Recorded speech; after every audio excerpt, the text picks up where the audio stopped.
everyone, it's Dragon.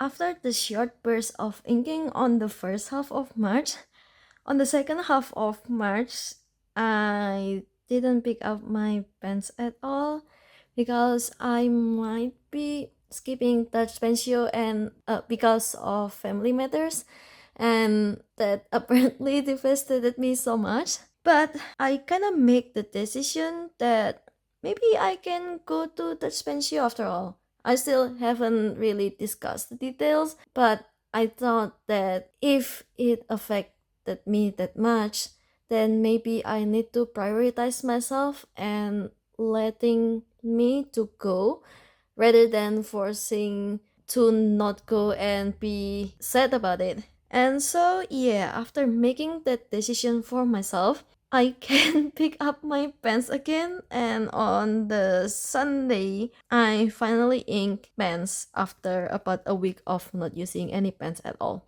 And since I haven't touched my pens at all, the pens that I ink in the middle of March are still fully inked, which I will show you right now. So let's get to it. The first pen and ink combination is my Opus 88 with Fountain Pen Revolution Ultra Flex Nib. I fill it with Wearingeul Press Candy Marsala.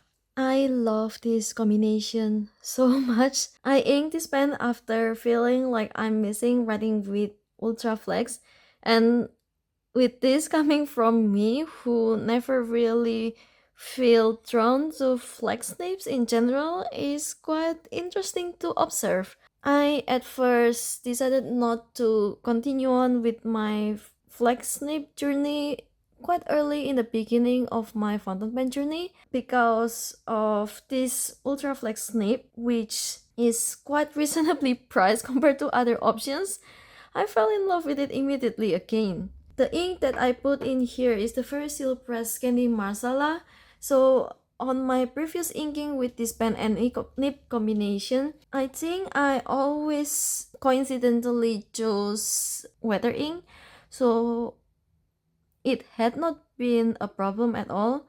But with this Wearingeul Press Candy Marsala, it may be on the drier side, so sometimes it's trailing. Is that the word? Basically, when I write, it's not using its full, so something like this. Which is not really a big problem, but when I compare it to my previous inking, I like the previous ink way better than this current ink for sure. The color itself is quite nice. It's a dark red.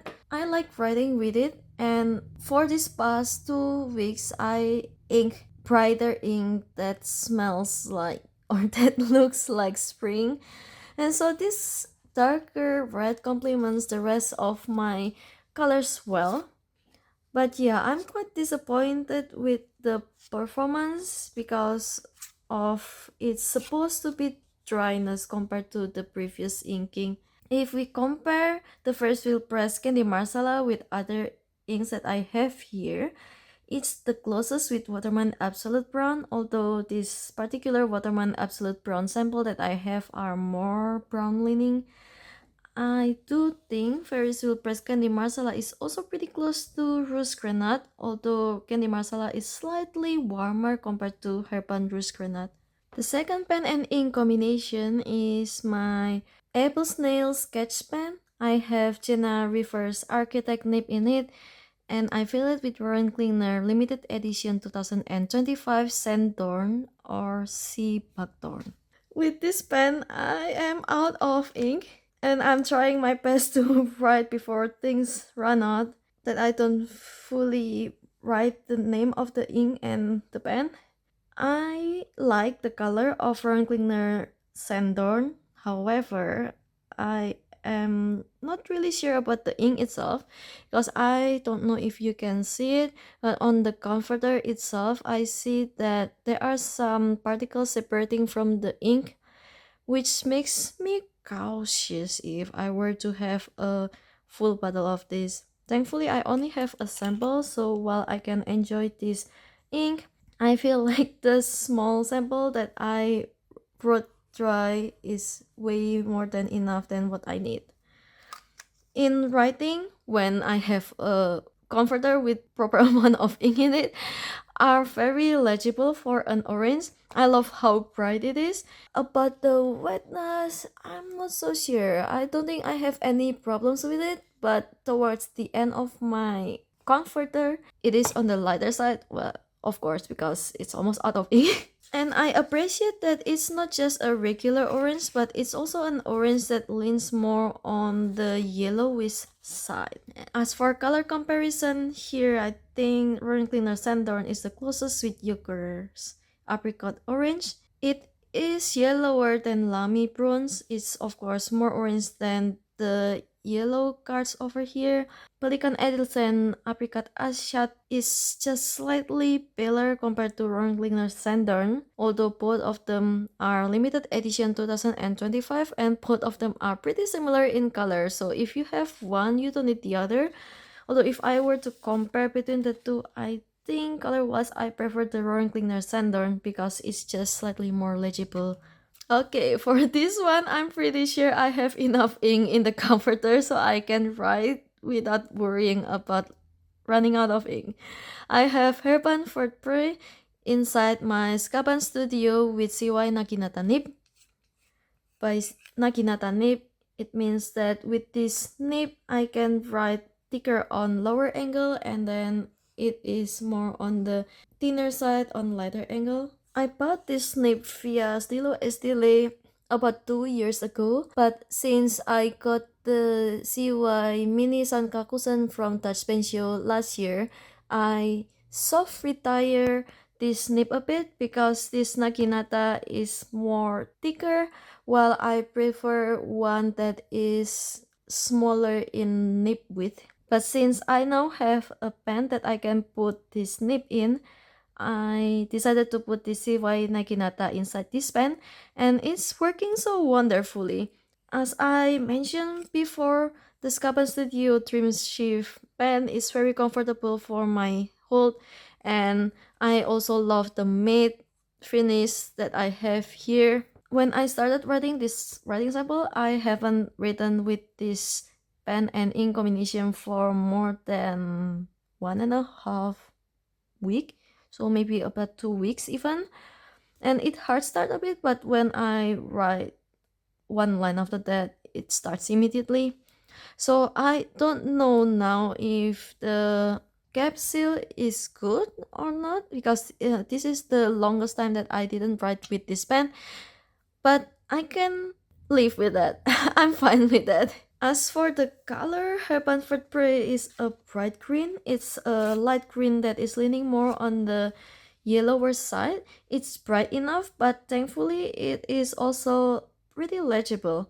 I do think it's more legible on white paper compared to the ivory or off-white paper, but it is still okay. Okay, so for color comparison, Herbin Prey is pretty close to Diamond Jade Green.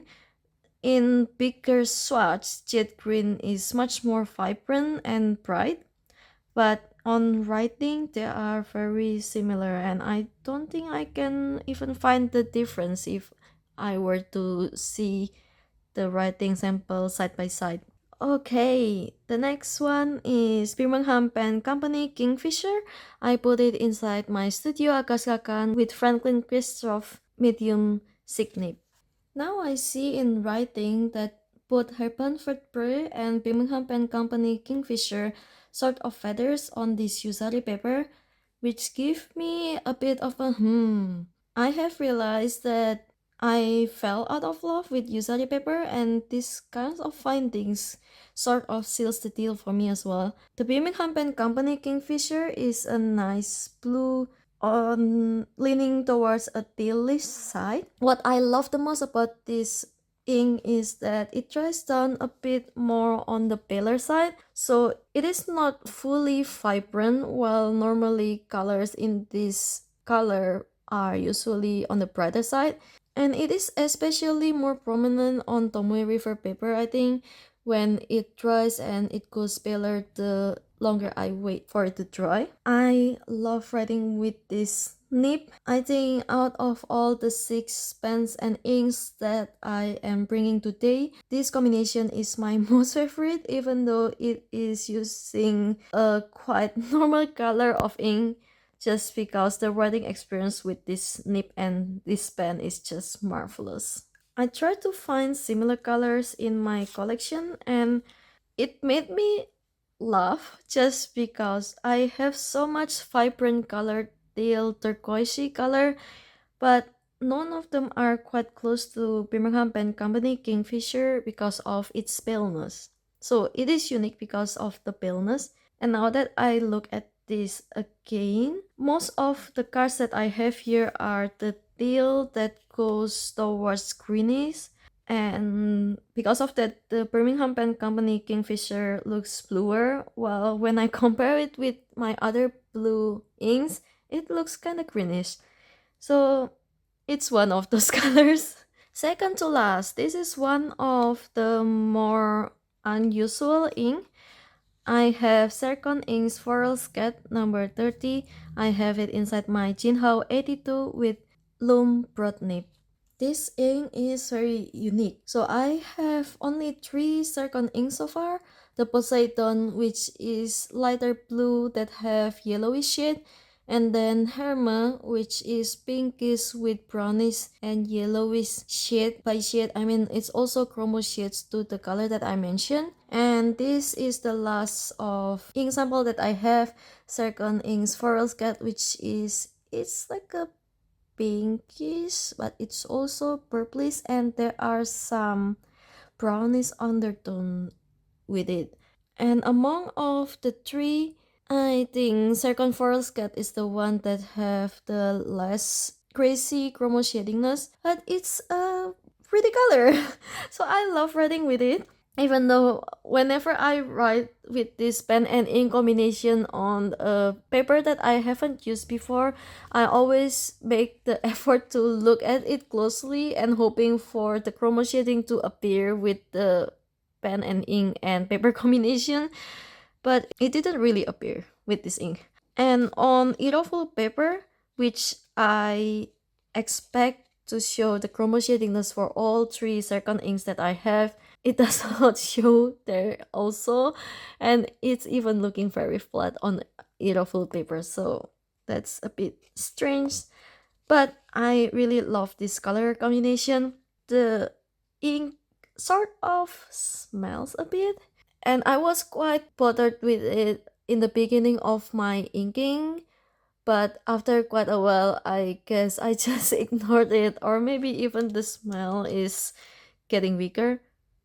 Yeah, I can still smell it, but it's okay, I guess.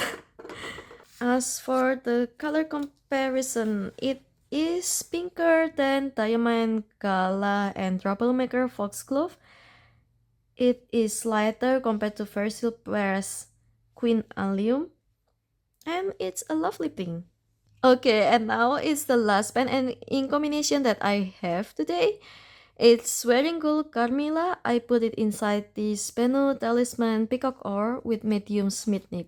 So this is a question for you. Have you read Carmilla, the book?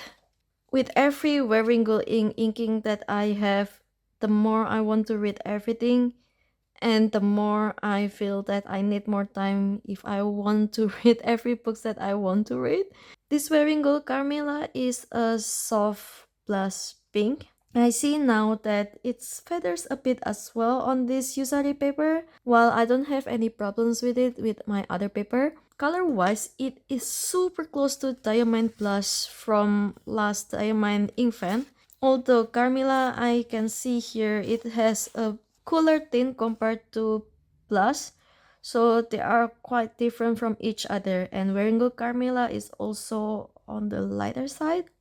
At first, I wanted to fill this ink inside my Kaweco Perkeo because I know that that pen is very reliable and I can always put lighter ink and it will always be legible in that pen. But somehow, on the converter that I usually use, it does not fit well inside the pen. I don't know why. I need to figure out which of my standard converter can fit inside that Kaweco Perkeo because I love the pen so much and I want to ink it. But if I cannot put my regular converter in that, then I have a problem. And so The only pen that can handle that comforter is this BENU Talisman. So I remembered when I inked this pen was still on the cleaning rack. It's drying, so I already cleaned it, and I just take it and ink with this ink again. There are some leftover shimmer from the previous inking in this pen, which makes this ink even more interesting sometimes. But I'm quite relieved that this combination is also legible and that I can enjoy writing with it despite it looking quite light. Alright, so that's everything. I'm so happy that now I can record when the light is still out outside. And so spring is coming for me. Is it also coming for you? What do you think of this inking? And tell me your favorite spring ink. I'll see if I have them in my collection and I may be able to ink them for my own as well. Thank you and see you on the next one. Bye bye!